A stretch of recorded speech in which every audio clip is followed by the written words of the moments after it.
follow me in this, you can start with 1 Corinthians, or we'll just open up there, and then we're going to go to the Old Testament, New Testament, just back and forth a lot of places. So 1 Corinthians chapter 15, and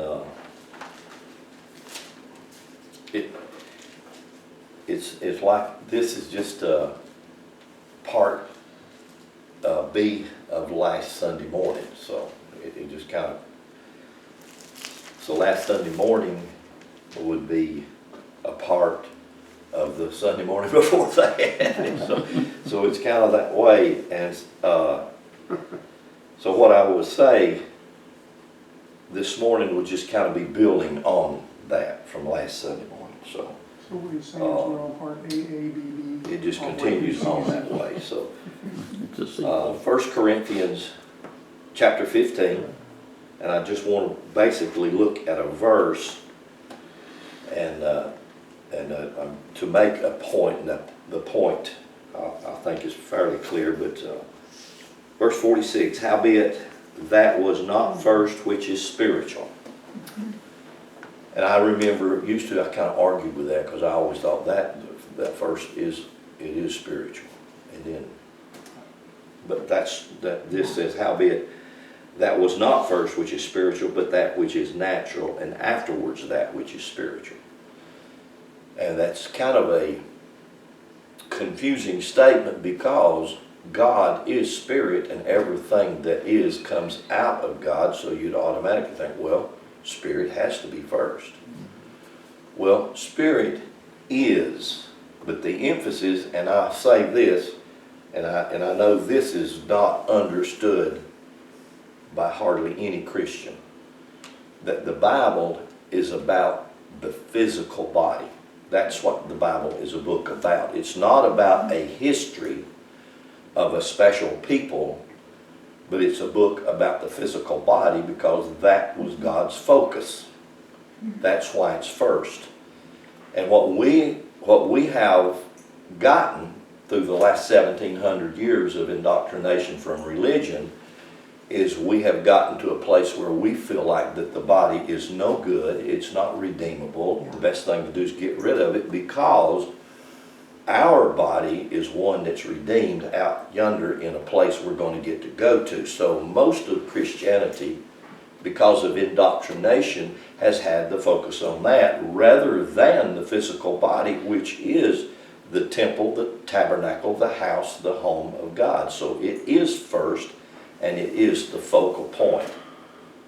But there are a lot of what I would call false religions, and some people will call them cult, but a cult is just a system of belief. That's all it is. A Baptist can be a cult, a Church of God. It's any system that has a belief. And so that's basically what it means. A cult just simply means a system of beliefs. And so we could be called a cult. We could. Most people do call us a cult. And they don't realize that we're trying not to be that because I'm not trying to promote any belief system. I'm trying to, really what I want to promote is you knowing yourself. That's knowing becomes the emphasis on the word as opposed to believing. When you get to really know yourself, you know your downsetting and you know your uprising, you know your weakness, you know your strength. And to get to know that, that is part of the ancient aphorism, man, know thyself. And that was a part of what all the temples were built for and built to be. They were not only many of the ancient temples, like the Temple of Luxor, many temples that go back thousands of years, were built on the structure of the human body. And so just like the temple in the wilderness with the mosaic pattern, that also is a temple of the physical body. So the outer court becomes a structure that's the physical body, and the inner court, the holy and the holy of holies, then begins to go into the inner sanctum of the physical being. And so if we can begin to entertain that as a thought, it can begin to change the structure of our thinking about ourselves.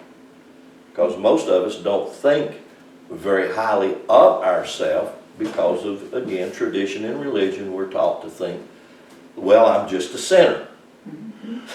When you're born and raised with that concept and that mindset, which most of Americans are because of, quote, we're supposed to be a Christian nation, then we look at ourselves as a lesser being. And so the physical body then becomes just a nuisance. Yeah. Not something that God says, no, it is the apple of my eye. It is the glory of my creation. Hallelujah. So when we start to see that and we begin to realize, wow, this is a temple that's been given to me and to be glorious. So when I'm making the emphasis, verse 46, howbeit that was not first which is spiritual, but that which is natural, and then afterwards that which is spiritual. When you begin to see that, we can begin to understand many of these stories. Like if you talk about a story of resurrection, then you're talking about that is raised up in you, that becomes spiritual, that becomes the essence of your being. That's right. That's not first, that's second.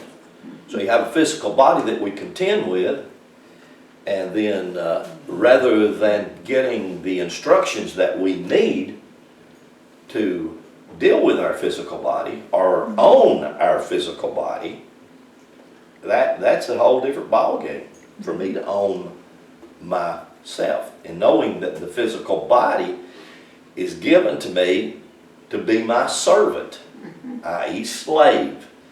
And so if my body is given to me to be my servant, and I would put it this way, I would put it under the bond slave, which means it's a love slave. So the physical body is a love slave God's given you for your benefit, not to control you.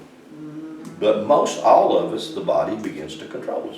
And I'm talking myself, the body begins to, through habits, through addictions, through just all kinds of things, the body begins to control us. And so what happens with what I teach and what I try to say is people looking for an excuse, and Christianity gives them that excuse because now then it's not my fault, it's the devil's fault. Or it's that woman's fault in the garden, or. And so then I can always pass the buck and say, well, I'm not responsible. And that's a lie. That's right. So it has to start with numero uno, looking in the mirror and realize I'm my own demon. And the understanding of this book as a book of types and shadows, numbers and metaphors is difficult because we just haven't been taught that for 1,700 years. But the more you see it, the more you begin to look into it, then the deeper and the broader it gets. It becomes more profound, it becomes more powerful. So I said all of those things to say, go back to where we got to last week in Genesis chapter 9, and this is after the story of Noah, after the boat ride, the big boat ride. And again, we'll go back to last week, which I start out in Genesis with the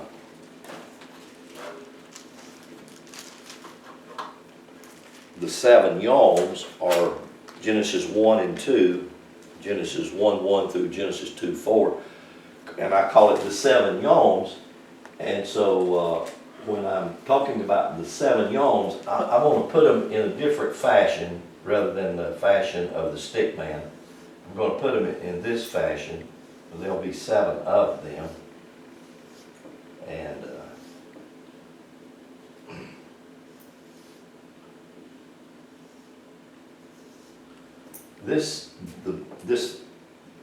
this one right here on the bottom is called Malkut in Hebrew. So I could say it's the seventh one, or I could say it's the red chakra, or I could say it's your sexual organ or your gonads, or your Libra, the place of Libra, the place where you balance yourself from how you live, how you walk. And Malkut means kingdom, or it actually means the earth, because that's where you're grounded.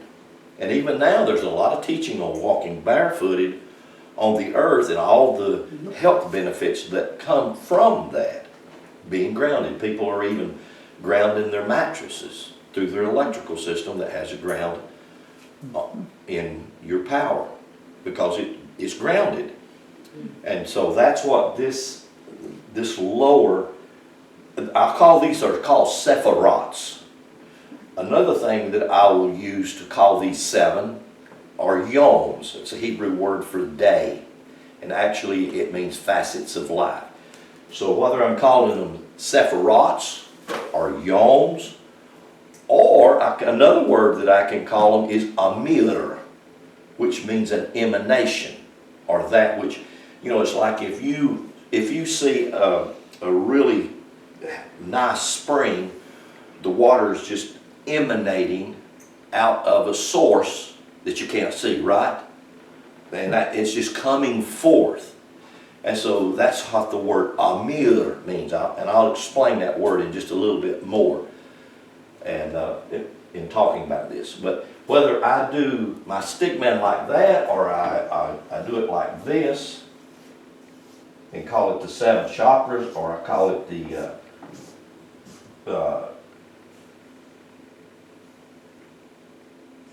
7 yoms, it doesn't matter. Okay? I'm doing them like in this pattern because I want to show the patterns of 3s. Because everything that there is comes from the pattern of 3. In other words, a trinity. And that trinity is first the Aleph, that's number 1, or we call that God, it's just the symbol. But in that symbol, God is hermaphrodite. God is both male and female. And so what God does, it splits itself off in the first trinity, that you can call that God, and since God has these attributes of both male and female, it splits itself off into male and female. Okay? So that's how the 1 manifests as 2.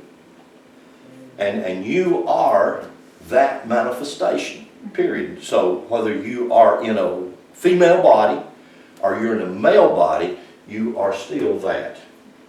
The source of your being is God. It comes from your breath. Because if you don't have your breath, you ain't going to be. I mean, it's just, you're not even going to have your body. So this story is told in Genesis 1, 2, 3. This story is told where that first the body, that's what happens first. The first glip in Genesis 1, 1 is this glip right here, the Beth, which is number 2. The Beth, everybody's familiar with that, right? Beth or Veth, with the V sound. The Beth means container, or it means house, and it's a reference to the physical body. Because the body is the container of what? God. It contains God.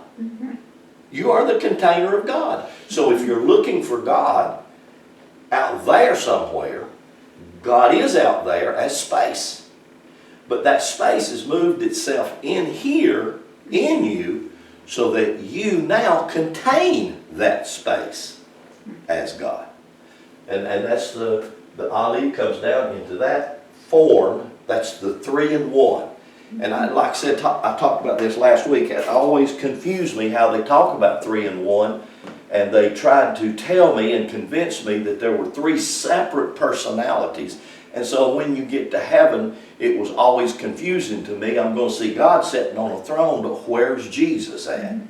Then I said, well, okay, Jesus is at the right hand of the Father. Then, well, where was the Holy Ghost? Well, he wasn't there. Or she, he had to be a she. But they never got into that. So for me, I never could get my mind to figure that 3 in 1 out until I began to see it through the Hebrew alphabet. And two, I began to see, and then I could see that, and I began to realize, okay, that I am truly spirit, soul, and body. And that's found very clearly in Genesis 1, 2, and 3. First, you have the 7 building blocks, which is called yoms, or chakras, or whatever you'd like to call it, that forms that fetus in the womb. And then you come to the 4th chapter of Genesis, 4th and 5th chapters. You see how that this is manifested in these different characters' names. And if you do it takes forever to do a word research on all of these names, because these names represents facets of our being, the way we live, the way we have been designed to live our life. And then when you come on further through the Genesis story, this story of the 7 is told 3 separate times, using 3 separate families to tell that story in 3 different ways. And it's amazing how you say 3, 3, 3, okay? And that's what you got, 3, 3, and 3. And it just, once you start to open your mind, and that's the first thing, that's the first hardest thing, is to open your mind to get out of the literalist box that we've been locked up in. And to open your mind and start to think is the beginning of, here, it is the beginning of healing your physical being that's been marred or whatever, hurt through living. And again, I'm not blaming anybody. I'm not blaming your mom and daddy. I'm not blaming aunts and uncles or anything else or anybody that may have done harm to you. Because you have in your being the ability to heal yourself. So, here in Genesis chapter 9, this is the story of Noah. Noah's name means abundance of grace. That's the first stepping stone that you may be able to get to, because it's not what you do in your own strength and ability, but it's what the grace of God can do in and through you with its ability. It's by grace I am what I am. Okay? Grace and mercy are those that I fall back on. Right? I mean, they will follow me all of the days of my life. So they are the strength. They're that I lean on. So if I begin to realize grace and mercy, mercy don't judge me. Hello? Christianity judges me. Mercy never judges me. Grace always strengthens me and lifts me up. Never will grace put me down. Never will it put me in a burning hell forever and ever and ever. You know, I realize I say things like that, it just really slaps literalist Christianity in the face, and I don't mean to be disrespectful to the people. What are we going to do to really think? What does it take to cause us to think? Because these stories are so profound and yet so deep. It's just like, you know, we talk about Wizard of Oz, and different lines in that are there on purpose. I mean, you say, well, that's just a cartoon story. It's the story of your life, because that is the story of your life. So here in Genesis chapter 9, well, you know, it's, let's see. I wanted to.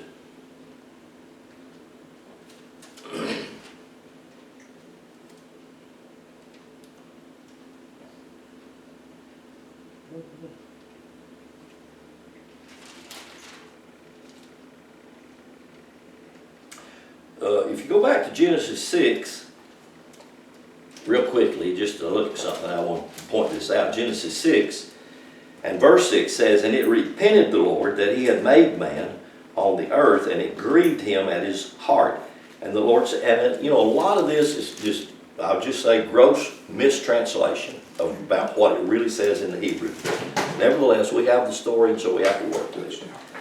Verse 7 says, "And the Lord said, I will destroy man whom I have created from the face of the earth, both man and beast, and creeping things, and the fowls of the air, and it repented me that I have made them. But Noah found grace in the eyes of God." These are the generations of Noah. Noah was, now I want you to look at this. Noah was, what does it say he was? Just. He was a just man, and he was what? Perfect. He was perfect. Well, then obviously Noah wasn't the sinner. Huh? But wait, I thought all had, all. Would that include Noah? Maybe it don't. Maybe he was an exception to the rule. So, again, I'm making fun of that. I'm making fun of that to make you think, because when you start to see that the name Noah, the character Noah, and the story of Noah represents the grace of God. It's God's ability to take you through any storm life can bring to you. And it can take you through that storm, whatever the length or the depth of that storm may be. You know, I've said many, many times, I can take you here in Genesis chapter 7 and show you that there was only 32 feet of water to float that big boat. And if you think it takes a lot more than 32 feet of water to flood a mountain that stands up 28,000 feet in the air. Hello? In other words, Ararat. Ararat is a symbolic word that comes from the word curse, or the word Ararat is not an English word, it's actually a Hebrew word that's given an English enunciation. And actually it's the word curse with the tov on the end of it, the Hebrew tov, which means time. And the word curse, when it's totally understood, curse just simply means tension. And it's only in tension that your physical body's built in the womb of your mother. It's only in tension that anything in the earth realm grows. You can see a seed of corn from the tension between the earth and the water, the heat, and how that it pulls that right up out of. You can see it coming through concrete, where grass will grow through concrete. That's called a curse, when it should have been called tension. It's tension that causes it. It's tension that causes you to grow. And you know, it's just like if anybody wants to work with weights and build their physical body, or run, or do anything with that physical body, it requires tension. If you're going to change anything about your physical body, you've got to face tension first, because that is the stress, or that is the curse. I use their word, curse. It is that resistance that causes you to get stronger. You were talking about the 38 feet of water. If you actually take the dimensions they give for the ark, it's not physically possible that all the animals could have been on it. Oh no. You can't match the numbers supposedly that it's those are literal numbers. No, it's a beautiful story. Sometime I'll take a month or 6 months and teach the ark, and you know, come back. Well, did they have 7 or 2 by 2? And the story says, well, they had both. Oh, it had 7 clean, 7 unclean. Oh, I thought you just said march them on 2 by 2. See, the whole story is so warped and twisted in the King James translation, and then we brought literalism in it and said, oh, it's all literal. But when you start to look at it literal, as a matter of fact, you can Google this. And you Google it just sometime and you'll see. It says over 700 what's the word I'm looking for? Over 700 contradictions in the first 5 books of the Bible. You can Google that and find it. It'll show you over 700 contradictions, and that's just the tip of the iceberg. You think, and everybody come back, but Brother Lynn, it's the infallible Word of God. Well, it sure contradicts itself. You can look at Matthew chapter 2 and Luke chapter 1, and you find Jesus was born in 2 different cities, under 2 different kings. Yeah. As a matter of fact, Caesar Augustus died 4 years before Jesus was born, but yet in Luke's rendition, Caesar Augustus was ruler when Jesus was born. But in history, he died 4 years before that, or 40. We're not really sure. But in Matthew chapter 2, Herod was the king. So, I mean, you know, these contradictions, when you start to see and understand, they're really not contradictions. They're showing two different facets of the story. They're showing the natural facet of the story, and they're showing the spiritual facet of the story, which don't always look the same, but will always mesh.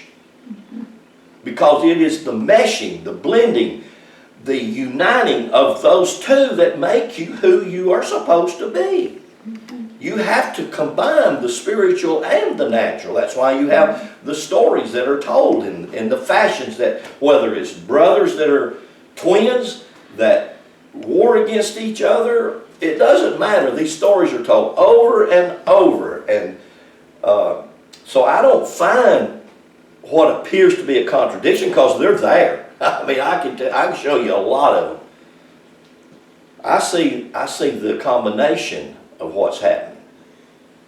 So it's like if you follow the stories, the genealogies. A lot of people follow the genealogies, and I say, well, you know, if you start to follow the genealogies, you get in a lot of trouble, because the genealogy split at David. They totally split, and you say, how is that? How does that possibly happen? But it does. So when you're looking at Noah, you got to understand, Noah is the story of Noah is the story of God's abundant grace. You can take a deep breath and just say, and relax and say, okay. So it's not about God's judgment against me or on me. It's about God's grace that covers me. Hallelujah. So you can sit under whichever one you want to. If you sit under God's judgment and you want to be judged every time, you're going to be a hell of a mess. Right. But if you begin to sit under God's grace and realize God's mercy and grace will always be there, they are the two helpmates that will sustain you and keep you. Right. Yeah, well, you know, thank God just giving you an excuse to do anything you want to. He sure did. But you see, as you begin to walk and you begin to grow and you begin to realize, doing just anything I want to may not serve me. Right. It may bind me. It may put me in hell. So I may be living in my own hell of my own creation. Right. But thank God, when we begin to hear the message of grace and we begin to understand the true story of Jesus, then we will begin to understand the true grace of God, not a literal historical story of something that happened thousands of years ago. It's something that is alive. That's why the living word, which is what I'm wanting to bring, is a word that's alive, present now. Not something of a history of a people that did something and God did it with them, but God don't do that no more. I mean, to me, that's serving a God of yesterday. That's not the God of now. And we start to see that the God of now is always the God that is. That's right. So God is now. He's present. He's always here to be and to do what God does now. So the story of Noah is the story of God's grace and God's mercy. Verse 20 of chapter 9. And Noah began to be a husbandman, and he planted a vineyard, and he drank the wine and was drunk. And so here's this perfect man that's a drunk. That'd be me. So he's drunk, was uncovered within his tent. Now what happens in this story, the way that it's told in the translation is in gross error. And it takes a lot to unravel. And Ham, verse 22, Ham the father of Canaan, so you have three boys of Noah. Okay? Just exactly like Adam. The story of Adam, which is the story of humanity, had three boys. Cain, Abel, and Seth. So then you have Noah, who has three boys. So see, these stories repeat themselves in many ways, but they're showing different facets in each one of the stories. So here you have these boys, and you have Shem, who represents the spirit. You have Ham, who represents the physical, and you have Japheth, who represents the soul. Because even though you have the two, male and female, you have to have something to connect them, even though, and that's what the soul is. The soul is that which merges the unknown to the known, the infinite to the finite. That's what the soul does. It's the transmission. It's that power between the two. It's vital and it's important. And the soul is always connected to, the soul is the word nafesh. It's always connected to the nachesh. The nafesh is the soul, the nachesh is the experience of it. It's its ability to learn by the things it goes through. That's Genesis chapter 3. That's the serpent. The word serpent is nachesh. That means learn by experience. That's what the word means. It's not a snake. It doesn't climb up in a tree, and it doesn't take apples and talk to you. That's right. I mean, it don't. No. So all of us are living epistles of all of these stories. So, verse 22, and Ham the father of Canaan saw the drunkenness of his father, and told his two brethren without, and Shem and Japheth took garment and laid it upon their shoulders and went backwards and covered the nakedness of their father, and their faces were backward, and they saw not their father's nakedness. And Noah awoke from his wine, and he knew what his younger son had done unto him. And he said, Cursed be Canaan. Now, in the translation of this, it would simply say there is a tension in Canaan. Now, what does Canaan represent? Does anybody know? Canaan represents the promised land. Right? God said, I'm going to take you into a land, and this land flows with what? Milk and honey. But this is also a land of hills and valleys. So in this land, in other words, it has high places and low places, and you can get stuck in either one of them, or you can learn to balance yourself between the two and enjoy both. Okay? But that's what the land is about. It's about the tension that's in the earth from sunrise and sunset. And it's that tension that makes life appear in this dimension. And that's the plan of God. That's the purpose of God. That's the apple of God. That's the eye of God. That's the favor of God. That's what God desires. He's not trying to get you to move somewhere to another place in the universe. He's saying occupy where you're at. Become the light where you are. Become your own light. Become your own victory. You know, become your own overcomer. Whatever you have to face, I don't care what it is. Every one of us facing something different. Every one of us. No matter where. If you're facing yours, you're not facing mine. You know, appreciate you concern. You know, thank you for your prayers, but you're facing yours. And I have to look at you the same way. Can I help you? Maybe I can, and maybe I can't. The only way I can help you is just to simply be a pointer in your journey. If I'm just on the road and you're coming in your journey, and I could just simply say, well, it's that way or it's that way. And hopefully I point you in the right direction. That's it. That's it. I'm a pointer in the journey of life that you and I are traveling. You're the same way with me. So, verse 25, he said, Cursed be Canaan, and servant of servants shall he be unto his brethren. And again, Canaan begins to represent your journey in the earth realm. A land of hills and valleys, a land flowing with milk and honey.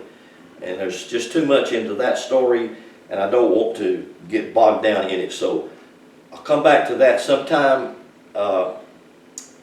and talk about that some more. But right now, real quickly, if you go with me to Genesis chapter 1, and then go with me to the book of Deuteronomy. Find both of these books in your Bible. Deuteronomy chapter 34.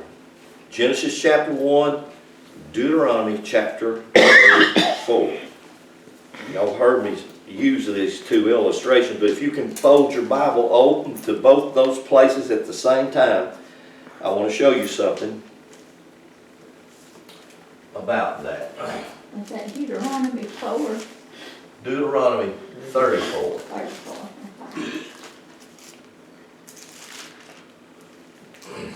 Deuteronomy chapter 34 and verse 12, and Genesis chapter 1 and verse 1. Okay, everybody got that? Genesis chapter 1, verse 1, just the first 3 words. In the beginning. That's the Hebrew word Barashit. Barashit. Okay? Everybody say the same. Barashit. Barashit. Barashit. That's and it starts with this glip, the Beth. That's the first glip in the Hebrew Bible. It opens up. Okay, and the first 5 books of the Bible, Genesis through Deuteronomy, are called the Torah. Or in other words, they are the writings of Moses, called the Torah. And when they were not written in books or breaks or chapters or verses. They were just written, 256,000 Hebrew glyphs in succession.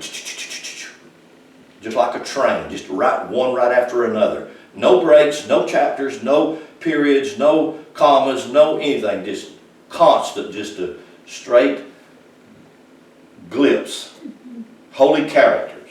And then people come back and they break them down wherever they want to and call that a word, make it a sentence, or whatever.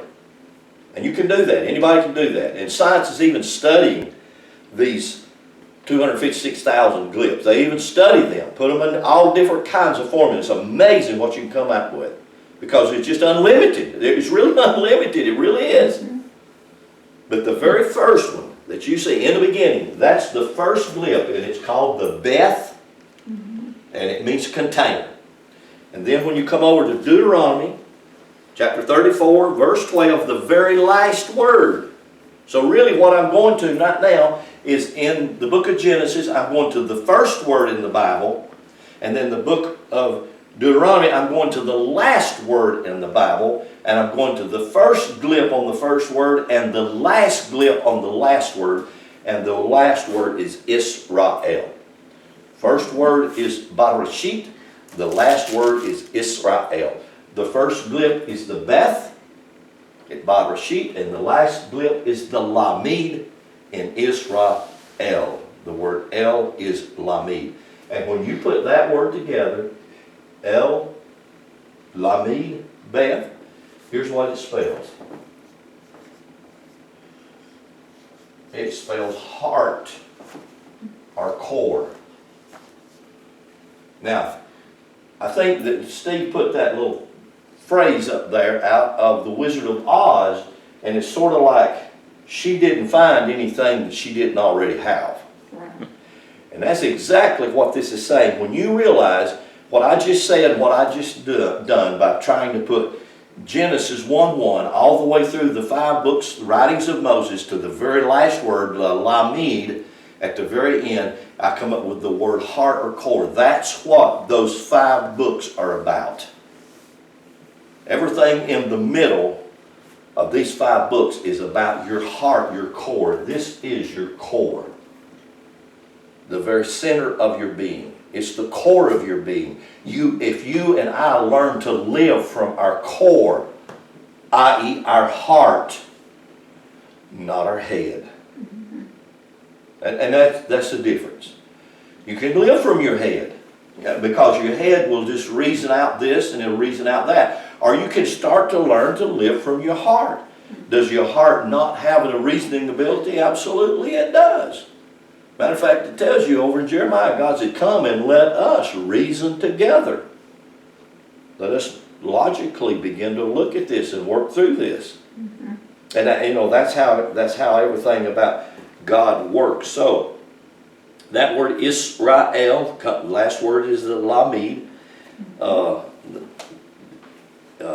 And yet, when you think of that word, Israel, which actually means the heart, what do you think of? What has religion taught you to think of? Right now, if I'm just saying Israel, what do you think of? First thing comes to your mind is a nation. Hello? Yes. God's chosen nation. Yes, God's special, chosen nation. Go with me to Genesis chapter 32. Just real quickly, Genesis chapter 32.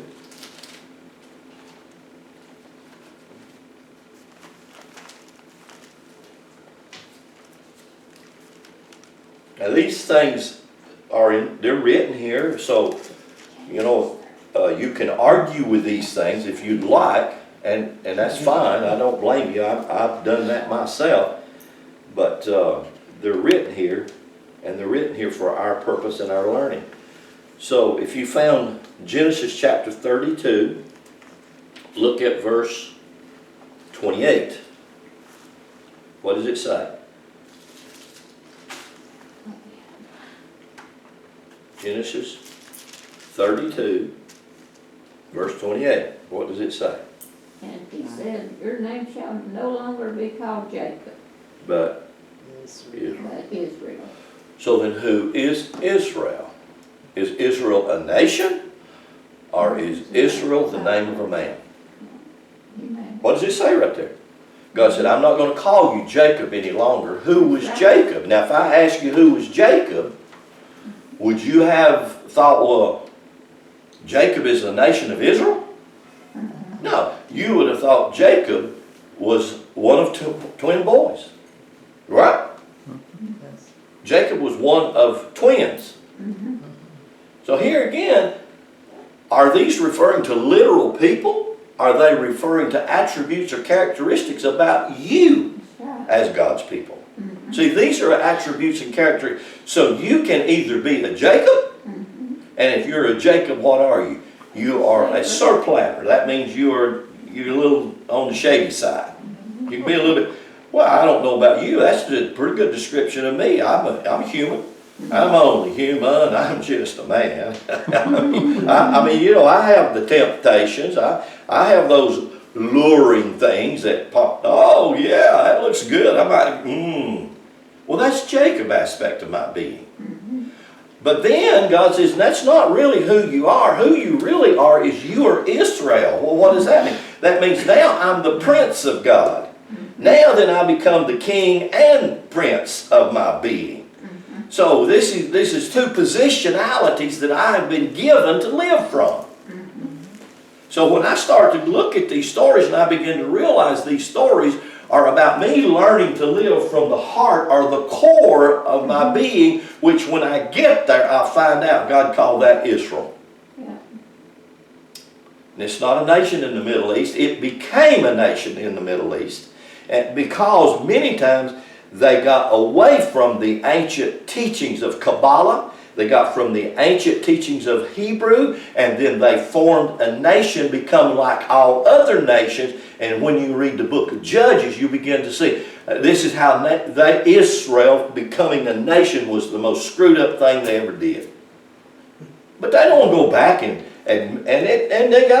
we got books about the writing of it here. You follow out of the book of Deuteronomy. What's the very next book? It's the book of Joshua. Joshua, and all you do. How does it start out? Joshua. Let me just flip over there real quickly. Joshua. Come right out of Joshua. You go into the Judges. I mean, you know, the layout of this, as we start to look at it and open our eyes to it, it becomes to be beautiful. But Joshua, the book of Joshua, and actually the name Joshua, they took the Yod-Heh, Vav-Heh and added a sheen to it. Sheen just simply means the breath. They added that sheen to the breath. Yod-Heh, Vav-Heh is carbon, hydrogen, nitrogen, oxygen. Oh, those are the four building blocks for the physical body. And those four building blocks are called Lord, L-O-R-D. Yod-Heh, Vav-Heh. Carbon, hydrogen, nitrogen, and oxygen. Those are the building blocks that build the physical body. Okay? And then all of a sudden you come up with this guy, Yahshua. They put sheen in the middle of it. So now then they said, okay, we've got the building blocks of the physical body. What are we going to give the physical body to make the body become erect and upright? Breath. So what do? We add a sheen to the name. So following the picture of these first 5 books, Torah, which is about the core, the heart, the Israel of your Jacob body. You kind of hear the picture? Following this is the book of Joshua. And Joshua starts out like this. Now after the death of Moses, that servant of the Lord, it came to pass that the Lord spake unto Joshua, the son of Nun. The son of Nun. What does Nun represent? Water. That's what the name Nun means, water. Who are you? You're the son of water. You're a water vessel. That's what heaven is. Shem Mem Yod Mem. It's all about water. He said, it goes on and on and on. Look down at verse 7, or verse 6. Verse 6 says, be strong, be of good courage, unto this people shall you divide for an inheritance the land which I swear unto your fathers to give you. Be strong and very courageous, that you may observe to do all the law. That's the word Torah. Moses, your servant, commanded and gave you. Verse 8, this book of the law, or the Torah, will not depart out of your mouth, but you will meditate, and then you'll make your way prosperous, and you'll have good success and be healthy and all this other stuff. That's you. That's me. That's what God's given for you and for me. So, and it all happens right here in the heart, the core. The core. This is what the 7 yoms, the stick man. This is what these 7 sephirots. That's what I've got this drawn up here for. These are 7 of the sephirots. These 7 sephirots comes out of these 3. Okay? I know it's a lot. I'm praying that you will. I'm going to remove that right there. The core of the heart. And put it over here so that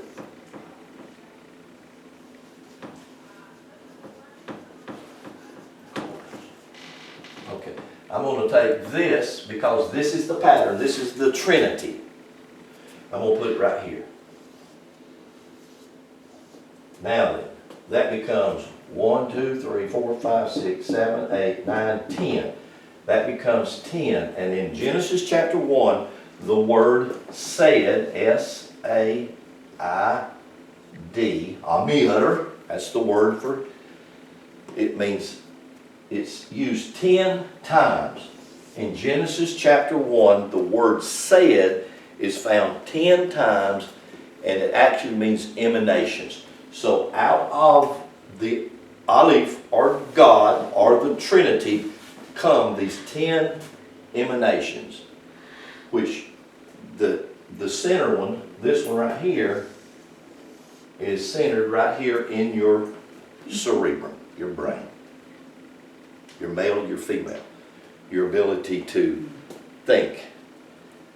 The 10 sephirots, which are the words said, comes out of Genesis 1, and the rest of the Bible just unfolds off this pattern. And this basically begins to be, and is the pattern.